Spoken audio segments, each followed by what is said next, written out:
Paolo Pizzolato di Prima il Veneto, grazie molte Pizzolato.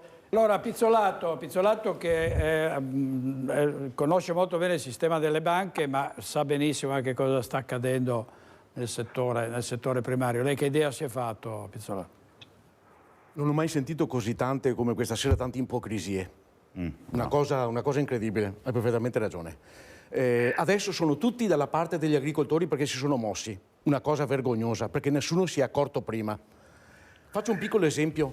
Nella legislatura antecedente un signor chiamato Salvini si è recato in Sardegna a trattare per diverso tempo il prezzo del latte e il prezzo del formaggio con gli agricoltori e con gli allevatori sardi.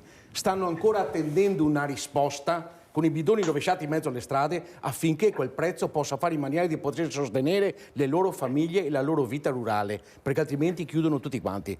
E il primo passaggio è questo. Seconda cosa, sono contentissimo che gli agricoltori siano messi in moto da soli, perché nessuno di loro si è presentato a Roma, a Bruxelles, quello che volete, con una bandiera di quelli sindacali, come è stato detto prima. Hanno perfettamente ragione, perché i sindacati si sono adagiati in una maniera talmente assurda che non riescono nemmeno più a capire le problematiche dei loro iscritti. Ma lo sapete cosa vuol dire fare agricoltura? Lo sapete cosa vuol dire fare l'allevatore e non andare mai in ferie una volta, perché altrimenti non dai da mangiare alle bestie e muoiono. Se sei agricoltore una settimana te la puoi anche permettere, perché il seminato può restare lì anche per una settimana in certi momenti. Ma forse qualcuno non riesce a capire i sacrifici di questa gente che ci sta dando da mangiare, mentre noi certe volte andiamo a mangiare il nostro bel sushi nel ristorante cinese, che forti che siamo, invece di dare una mano alla gente sotto casa, alla gente che ci dà da mangiare roba sana.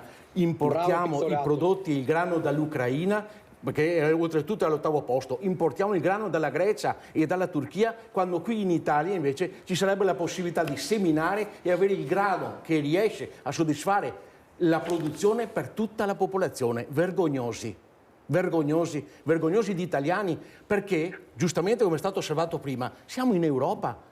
E gli agricoltori si lamentano in questo momento per una cosa, perché in Europa chi molto impreparato e molto ignorante ha fatto delle leggi non sapendo minimamente cos'è l'agricoltura. Per cui non è che prima abbiamo parlato con qualche agricoltore sapendo a cosa andavano incontro, no, si sono trovati i giochi fatti e stanno protestando adesso a cose avvenute fatte da persone che non sanno cosa sia l'agricoltura, ignorantissimi in una maniera incredibile, e che invito chi ci sta ascoltando, i telespettatori, a mandarli a casa alle prossime elezioni, perché non valgono nulla gli italiani, i francesi, i tedeschi, quelli che rappresentano queste persone qui, perché non hanno mai parlato con la base, con la gente che ha bisogno, con la gente che fa veramente agricoltura e che sa qual è il sacrificio, cosa vuol dire fare il contadino.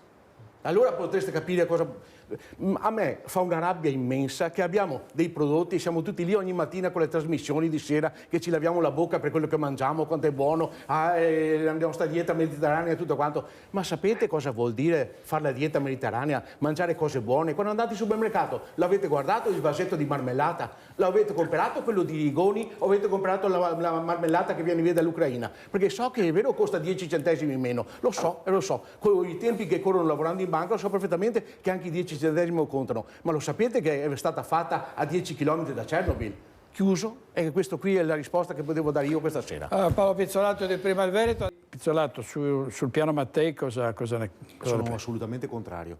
Però secondo me è stato uno spreco di risorse proprio in pochissimi secondi, lo dico perché vedendo i 3.800.000 nostre persone che sono abbandonate certe volte nell'RSA, vedendo i fabbisogni che hanno i nostri poveri, i 7 milioni che sono sotto la soglia di povertà, investire 5 miliardi e mezzo mandati dall'Italia praticamente in Africa, che è uno dei paesi giovani che può tranquillamente crescere enormemente, ma dove bisogna aiutarli nel loro territorio facendoli crescere, aiutandoli tecnicamente, aiutando la popolazione a capire da cosa si può stare da sottosuolo, e vedendo che Russia e Cina stanno facendo man bassa incetta di tutte le terre rare, di tutti i fiumi, di tutte le cascate per produrre energia elettrica, eccetera, secondo me sono stati soldi completamente sprecati. Perché? Perché sono stati consegnati ai politici di quei paesi.